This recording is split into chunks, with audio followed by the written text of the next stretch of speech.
అమ్మ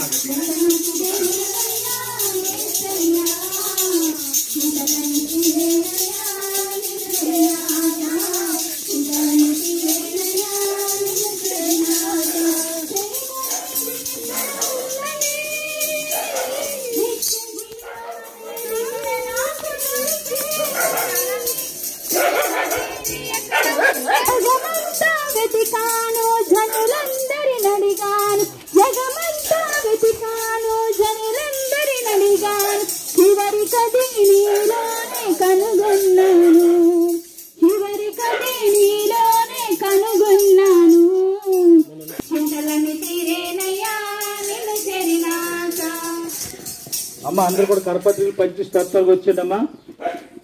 అందరం కూడా దేవుని రాజ్యంలో చేరాలని ప్రభువైన యేసుక్రీస్తు వారు ఈ లోకంలోనికి వచ్చున్నాడు.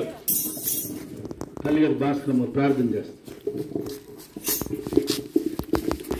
నాయన తండ్రి నీ సన్నిధిలో సుందరమైన మంచిది. మరి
बोलो क्रिस्तु महाराज के, राज के, प्रभुल प्रभु के, रानुन्न మెస్సయ్య के, దేవునికి స్తోత్రం.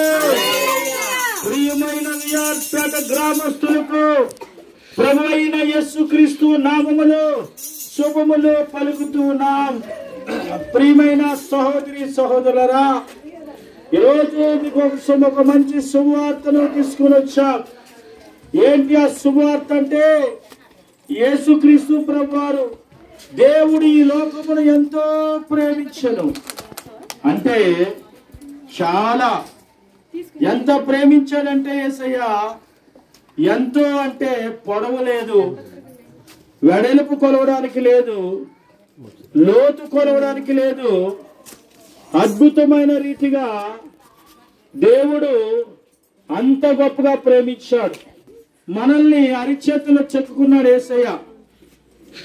మనము ఎలాంటి వారమో అయినప్పటికీ కూడా యేసు ప్రభువారు ఆయన అరిచేతుల్లో చెక్కుకోవడం జరిగింది.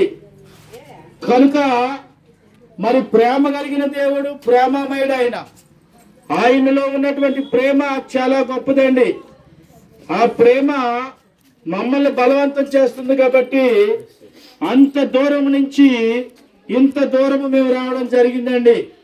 క్రీస్తు ప్రేమ మిమ్మల్ని బలవంతం చేస్తున్నట్లుగా మీరు కూడా ఇతరులకు పంచండి అని చెప్పి మరి బైబిల్ చదివిస్తుంది. ఆ రీతిగా ఎవరైతే యేసుక్రీస్తుని నమ్మి విశ్వసిస్తారో వారు మాత్రమే దేవుని పిల్లలు అనబడతారు. కనుక మరి దేవుని పిల్లలు అనడానికి ఇప్పుడు మీ ఇంట్లో పిల్లలు ఉన్నారు, వారు మీ పిల్లలు అవుతారు. మరి నా పిల్లలు ఉన్నారు, వారు కేవలం నా పిల్లలు అవుతారు. అయితే మనందరమే కలిపి దేవుని పిల్లలు అవ్వాలని దేవుడు ఈ మధ్యాహ్న కాల సమయంలో కోరుకుంటా ఉన్నాడు. అది ఎలాగని మీరు అనుకుంటా ఉంటారా? యేసు ప్రభువు చెప్పారు, నిన్ను వలె నీ పొరుగు వారిని ప్రేమించమని చెప్పారండి. ఆ విధంగానే మరి యేసు ప్రభువు చెప్పినట్లుగా మా ప్రేమమయుడి కోసం చెప్పడానికి మీ ముందుకు వచ్చాం.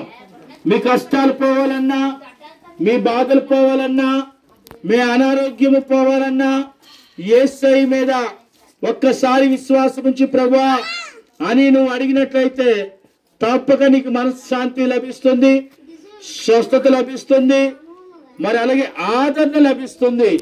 ఈరోజు ఒక మనిషి మీద నువ్వు ఆధారపడవసరం లేదు. యేసు మీద ఆధారపడితే చాలు, నీ జీవితం మారుతుంది, ప్రశాంతత ఉంటుంది. కనుక నేను ఒక్కగానొక దినములో మనుషుల మీద ఆధారపడ్డాను, చాలా పాడైపోయాను. ఎవరు దీనికి సమాధానం చెప్తారని చెప్పి కన్నీరు కార్చాను, దుఃఖపడ్డాను. యేసయ్య మీద ఆధారపడడం మొదలెట్టాను. నాకు సమాధానం వచ్చింది, నిరీక్షణ వచ్చింది, అలాగే నమ్మకం వచ్చింది. ఆయన అద్భుతాలు చేశాడు. అందుకే నేను యేసయ్య బిడ్డగా మారాను. మరి నువ్వు కూడా యేసుక్రీస్తు బిడ్డగా మారాలనుకుంటే నువ్వు ఎక్కడున్నా, ఏ పరిస్థితులు ఉన్నా కళ్ళు మూసుకున్నట్లయితే నీ కొరకు మేము ప్రార్థన చేస్తాం. గడిచిన కాలం అంతా మీకు దీవించి ఆశీర్వదించాలి ప్రభు. ఈ ప్రభు మీలోనే సత్యము, జీవం, నిత్యము, సజీవ మార్గం కూడా ఉంది ప్రభు. మీ యొక్క సజీవ మార్గాన్ని ఈ లోకంలో అందరూ వెతికేటట్లు ముందుకు నడుచుకునే విధంగా అవును ద్వారా మాత్రమే, ఆయన రక్తం ద్వారా మాత్రమే మనకు స్వస్థత కూడా కలుగజేస్తున్నారు.